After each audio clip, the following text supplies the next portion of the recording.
What's going on, people? We are Tottenham TV, back here for another Tottenham update for you guys. And there has been developments in the Kane saga. We heard last night that Bayern Munich chiefs will be flying out to London this morning to start talks, or to restart talks with Daniel Levy regarding Harry Kane. But it seems as though that meeting has been rescheduled. Romano says that the meeting regarding Kane between Bayern Munich board and Tottenham chairman Daniel Levy, initially planned today, has been rescheduled and it will take place early next week. Kane deal remains at the same stage for this week. Plettenberg says that Bayern bosses Dresden and Nepe were definitely not in London today. Been told that concrete negotiations about Kane are still ongoing. Bayern bosses in a good and regular contact with Levy at this stage. Meeting is planned as reported and could take place in the next days. Nothing has collapsed. Bayern is still working on the Kane deal. And Matt Law says that there had been expectation that Dresden and Nepe would arrive in London on Friday, but their journey has been pushed back in time for them to arrive. Planned for a Monday meeting. The fact Levy is apparently willing to even engage in talks with Bayern is seen as hugely significant in Germany, where the expectation remains that Kane will move. So I think that this... I'm just resigned to the fact now that I think Kane is going this transfer window. It's going to be very painful to see him go, but I do think it could be the right move, to be honest. I think definitely Spurs are softening their stance, that's for sure. Levy being willing to engage with Bayern Munich definitely tells me that there's definitely a deal to be had on the table. Obviously, Kane will have a big say in what happens, and he's the one who clearly wants to go to Bayern Munich and wants to at least spend some time there. If there's a buyback clause in the contract, that could be a bit of a sweetener as well. Maybe they delayed the meeting because it's Kane's birthday today, and maybe Kane doesn't want to spend any of his birthday thinking about this Bayern move, or maybe he wanted it as a nice birthday present. Well, talking about why the meeting was moved, Paul O'Keefe explained it as Levy just being Levy. Levy just look. I hope he makes it difficult for him, and I hope that he doesn't kind of soften in terms of the price. I think we should. That price, as I've said consistently, needs to, even if it's including add-ons, it needs to hit that £100 million mark to get us to the table and to get us to think about accepting the offer. It sounds like 85 million plus add-ons could be the next kind of offer. And if those add-ons are achievable and they take us to the £100 million mark, then I think, look, you just got to say, as much as painful as it is and as much as I do want to see him stay, then if he really wants to go, it's probably best for everyone that we just take the money. And even though I've got no faith we're going to spend it wisely, I just got to hope and cross my fingers that Tottenham will do some smart business with that money and take us forward into next season. We can move on from it. But I still feel like there's some twists and turns left in this deal. Look, if we do get big money for Harry Kane this summer and we don't go and push the button for Tapsoba, where we all know Leverkusen are, digging their heels in and really trying to make it difficult for Tottenham to get that deal over the line, I think it's an absolute disgrace. Tapsoba would be my number one target if we do sell Kane for big money. It should be, but then you also got to sign another attacker. I don't think you can go into the season without signing some sort, whether it be a winger or a striker. You got to try and replace Kane in somewhat. And I don't see the board selling Kane for big money and then just saying we're not going to sign a striker. I think they will. So what that striker looks like is also a big question. How much money? How much is that going to gobble up of the Kane money? Look, the reality is, as much as it's a lot of money, it's not actually that much money in the market. It doesn't get you that much, unfortunately. Gets you more than nothing, that's for sure. Gets you more than nothing, but it doesn't. It's not like it's game changing, in my opinion. It might get you a player or two, depends how smartly you spend it, but it's not going to completely change our ability to spend. It'll hopefully allow us to push the button on a centre-back. But even if we get a centre-back, that's a big chunk of the money gone already.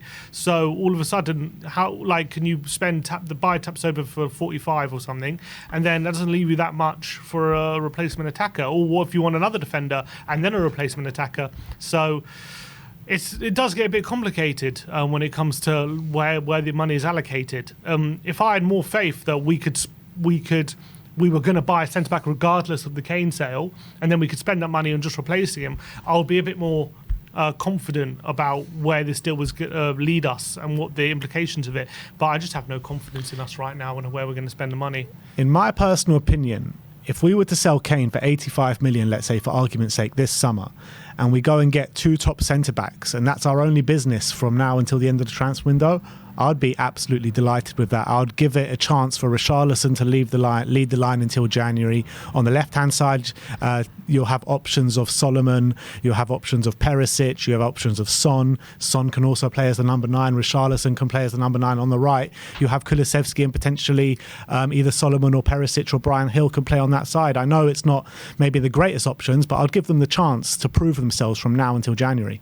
I'll give him the chance. I wouldn't be happy with it. I wouldn't say I'm delighted with that, but look, we'll have to give it a go because we've got no choice. If we get the money and we sell Kane and we don't have the money to buy an attacking replacement, which is the reality we're facing, if we buy 2 centre-backs, then that is it. I wouldn't say I'm delighted with that. Like, I would just so much prefer to get this defensive situation sorted. It's been so pressing for so long. And in the forward line, we've got options there. And obviously no one's on the level of or going to give you the output that Harry Kane gives you. But we are going for a completely different system now. And I think the players that we got there do suit the system. So I can see the understanding behind it. I think if you lose a player of Harry Kane's quality in the front line and you don't replace him and you're just going to replace the centre-backs, and considering the options we have, for me, I think hopefully we'll improve as a team, but whether we'll get the goal output we're looking for in the forward line with just the attacking options without a Kane replacement, I don't know. I don't know if we will. Yeah, well, we'll have to wait and see. I mean, another option is to buy those defensive options and maybe buy a younger up-and-coming striker to kind of fight with Richarlison for that number 9 spot, or even just put Sonny there and shove Perisic or Solomon out wide. Because I do think Perisic and Solomon are more suited to that left winger spot in an Ange system than Sonny is right now anyway. So, I mean, Sonny, if he has a really good season next season, he's back to his best and he's playing in that number 9 role from a pressing forward. I mean, he can bang us loads of goals. You know what I mean? And I think so can Richarlison. I really believe that. So, look, we'll have to see and wait and see what happens with this Kane deal before we start talking about replacements and where we're going to spend the money and how we're going to spend the money. I mean, we did do a top 7 target replacing Kane. But, yeah. But let's move on to the next story, and this is regarding Bayern Munich striker Mathys Tel. David Heitner says that Tottenham Hotspur are understood to be interested in Mathys Tel.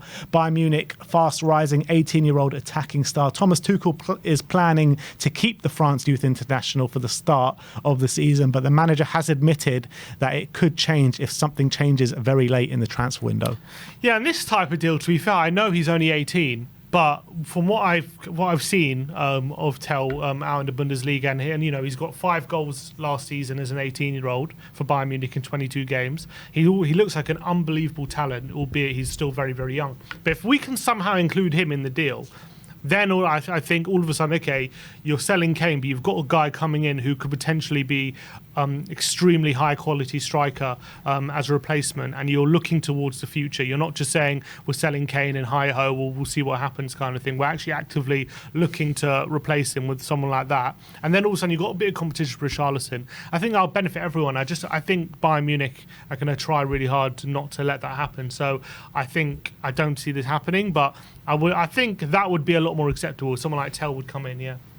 All right, and moving on to the next topic, we're going to talk about Brennan Johnson of Nottingham Forest after the Athletic are claiming that Tottenham are understood to be monitoring Brennan Johnson's situation carefully amidst a bid from Brentford for the player. I mean, he's a player who I really believe in. I think that he did an unbelievable job in the Championship 2 years ago, and he followed that up with a really good performance in the Premier League last season as well. It took a while to get to grips with the season, but I think once he did, he was a standout player for Nottingham Forest last season, and I would be in favour of this transfer, to be honest. So I think it would be a smart piece of business, considering I think he's 21 years of age, had 10 Premier League goals last season, could play down the middle, can play on the right hand side. I do see him as a player, or last season anyway, I saw him as a player who did prefer to be playing in the transitions on the counter in space. So how he would do when play is a bit more congested and he's got to do a bit more combination play, and if he's on the right, I don't see him as a winger on the right hand side like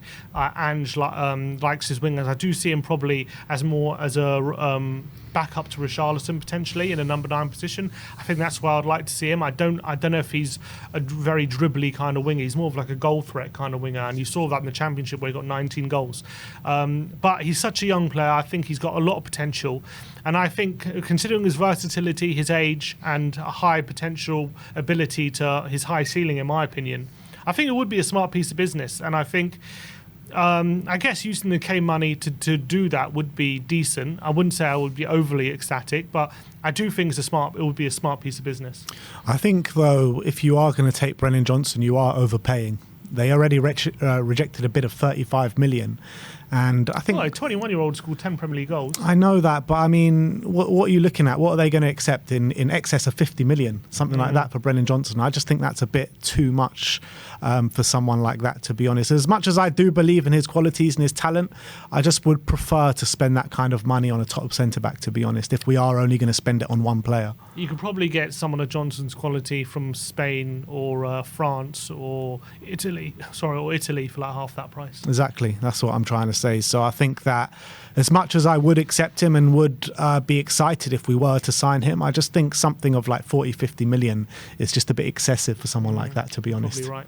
Let's move on to the last story of the update, and it's regarding Pierre-Emile Hojbjerg. Mati Moretto says that Atletico Madrid offered close to 20 million euros, which is around 17 million pounds for Pierre-Emile Hojbjerg, but Tottenham have rejected the offer and the operation is stalled for now. And these are the kind of fears we had coming into these kind of deals. Yeah, exactly. Well, it's near 20 million euros. I mean, we heard yesterday that Spurs want near 40 million euros, so that's almost double. And we know that European clubs right now, they don't have a lot of money, and that's the problem. And that offer there, that's probably a lot of money for them. That's the reality. That's probably like a big bid for the budget that they have, because teams in Spain outside of Madrid and Barca just don't have lots of money right now to spend. And neither do Barca. Yeah, neither do Barca and Madrid, but they seem to find it somehow. But the other teams, they're struggling. So I really don't see that offer increasing by a significant amount. Maybe you're going to get out to 25, but Tottenham are looking for 40. You know, maybe they'll compromise to 35, but all of that's a 10 million difference. And I got a feeling that's going to be insurmountable unless maybe that we can do it with a loan bid, and they can buy him on loan, and then with a mandatory option to buy with a bit less money next window. Maybe we've got to do it that way. Hopefully there's some financial wrangling to do. That's the only way I see it, but at the moment it seems like there's a big gap in valuation, and I wouldn't sell him for 20 million, to be honest. Yeah, neither would I. We're basically playing a waiting game now and waiting for Atletico Madrid to sell someone. That's just what it comes down to, in my opinion. I think, yeah, you can do a loan deal with maybe an option or obligation to buy, but the obligation will come into the same stumbling box. And if it's an option to buy, we're probably seeing him back at the end of next season anyway, with a year left in his contract. So it doesn't really help anyone, that, to be honest. So we'll have to wait and see what happens once again. But it is increasingly difficult to get players out the door with the finances of football around Europe. So it's very frustrating, to be honest, because we are kind of just waiting for these deals to happen so we can progress our squad. But those are the updates for you today. Let me know in the comment section below your thoughts regarding any of the news stories we've brought to you today. Like, subscribe and comment. And as always, come on you Spurs.